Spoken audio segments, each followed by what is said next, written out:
So with the previous edit, we saw how we could edit a picture in Capture One just until before we had to bring it in Photoshop. So let's see now how we can actually use the same settings as we did before for the previous shot on a new shot, and how we can bring it in Photoshop to then come back to Capture One and finish our picture. So the previous shot we edited was this one, the 22. So the one we want to edit now is the 23. So let's press Command on the keyboard or Control on Windows and click on both files to have them both in the viewer. From there, we're going to move them to the Select folder, which is meant to be used this way. So once you've selected all the files that you want to edit, usually you move them to the Select folder. So the one we previously had already edited is this one. We can copy and paste the setting by using the shortcut Command or Control plus Shift plus C, and then go to the other picture and do the same but V instead of C. So Command Shift V, and it will apply all the settings we had on the previous shot. Now, this picture seems to be just a tiny bit underexposed, so let's move to the Exposure tab and bring the exposure on the background layer just a slightly bit higher. So here around 0 should be fine. So let's try and reset the cursor and go over the picture, and it's still between 230 and 240 in the red, so that's fine with me. So now, if I were to edit this picture fully, I'll bring it into Photoshop. So let's see how we can do that. To bring it into Photoshop, there are different ways. One of them is by right-clicking on the picture, then selecting Edit With and Adobe Photoshop. So let's try that first. And now, Capture One is going to ask me what kind of file I want to edit in Photoshop, because I won't be able to access the raw file. So here, it will be, for example, a PSD. I'm going to leave it to 16-bit, Adobe RGB is fine, resolution to 300, that's fine as well, and I'll leave the scale to 100%. Adjustments, I'll probably respect the crop, I don't have any here, so it doesn't matter. Sharpening, I'm going to select Disable All, so I don't have any sharpening, so I can work on the texture and have any sharpening that enhances the texture before I do any retouching. Then metadata doesn't matter much because anyways we don't have any annotations, don't have any overlays, and we can keep the rest enabled.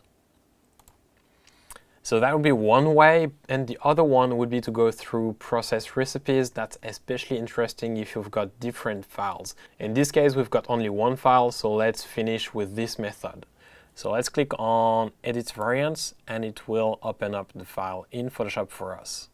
Because the goal of the tutorial is to explain to you how Capture One works, I won't spend much time here in Photoshop. Usually for a shot like this one, I'd probably spend between 30 minutes to 2 hours depending on how far I want to go. So here, I'll just correct the main problems and then bring it back into Capture One to finalize the edit. So I'm just going to speed up my screen here, and when I'm done, we'll go back to Capture One.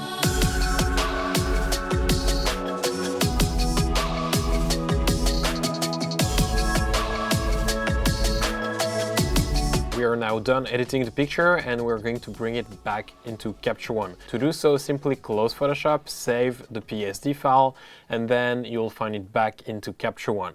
So let's close Photoshop. On Mac, it's simply Command plus Q, and I'll be asked to save my file. So save.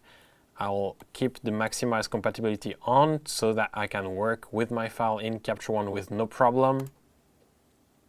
So we are now back in Capture One, and as you can see, we've got two files. So the 23 is here as an F, but here as well as a PSD. So the PSD doesn't have any adjustment done to it, but if we want to, we can add some adjustments. Just be aware that any adjustment that you do now doesn't work with the raw data of your picture, so you cannot go as far as you would with the NEF. So here, for example, if we wanted to add a color grade, let's create a new layer. So click on the plus, hold it down, a new field layer, and let's go to the color tab and find the color balance tool. I'll click to open it and then drag it out of the toolbar, Command or Control plus T to close the toolbar, and now I can even make my color balance tool bigger. So let's say I want to create something a bit more contrasty. So I'll add some blue in the shadows. I'll probably add some cyan to my midtones. Let's try with that and see how that goes, and add some orange in the highlights. By saying that, I would say I'd probably change it by cyan in the highlight and orange in my midtone. That will look a lot better. So now I can simply lower my saturation for all of these channels until I feel like it looks a lot better, because with the full saturation it's usually not great.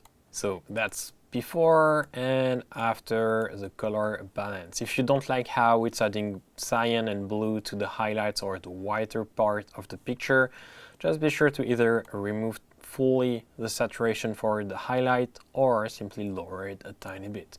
You could as well create a new layer just for the highlight so that you can make sure that your color grading is applied. So now, for example, if we don't want the cyan at all in the white, but we still want it in the highlight, we can actually take advantage of the Luma layer. So let's bring back the toolbar, so Command+T, let's snap the color balance back into place, move then to the layers tool, and I'll rename my layer 1 to color grade, and then click on Luma range.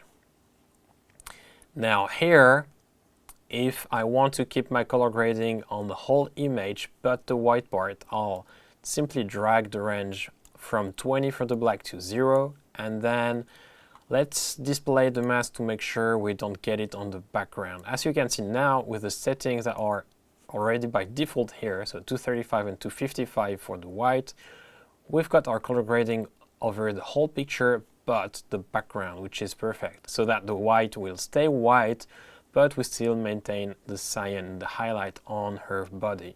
Sometimes when working with clients, they require a couple of different options. So let's see how we can use variants to create a new look. And in this case, I'm going to create a black and white picture or black and white version of this shot. So to create a new variant, we're going to go up to Image and then Clone or New, depending on if we want to bring the settings with on the new variant or if we want to start from scratch. So in this case, let's start fresh and click New Variant. So here we've got the new variant, which is number 2, and the number 1 was the one we just edited. So to create black and white, we can use the black and white tool and simply click Enable Black and White. So by default, all sliders are set to 0. So you can either tweak the different sliders, or if you'd like, you can simply click on the 3 lines, and you should have here a couple of different presets that are already created for you by Capture One. So let's try a couple of these and see which one could work on this shot. Then when I've chosen my preset, I simply click on it, and now it's applied. The difference between the black and white and the color grading we did is that the black and white can only be applied to the background. We cannot create a layer to apply the black and white setting on it. So you will have to apply your black and white to the background and not on a new layer. Let's go even further and see how we can now export these files as JPEGs, but keep them organized in different folders. Because the goal, if we create different looks, is definitely not to keep everything together, because it would just make finding files extremely complicated. So let's move to the Process Recipe tool, which is just here, and let's select, I've got my own preset here. Let's choose Export JPEG sRGB 1920. So this one should export a JPEG with a compression of 75 in sRGB, 300 pixels per inch, long edge to 19 by 20, and file is placed in the output location. Now, I've also added a subfolder name, which is image folder name. I'm not going to use that because in this case, we've got the pictures in the select folder. So that would just create a new select folder inside the output folder, which doesn't make sense at all. Instead, what I can use is variant position, so that I know now that, for example, here, variant 1 is color, variant 2 is black and white. So if I had multiple pictures, I could have all my variant number 1 as color files and then variant 2 as black files or black and white files. So let's keep variant position and then let's check the rest. So Adjustments here, I've got my crop respect crop, that's fine. Sharpening, I've got a output sharpening for screen.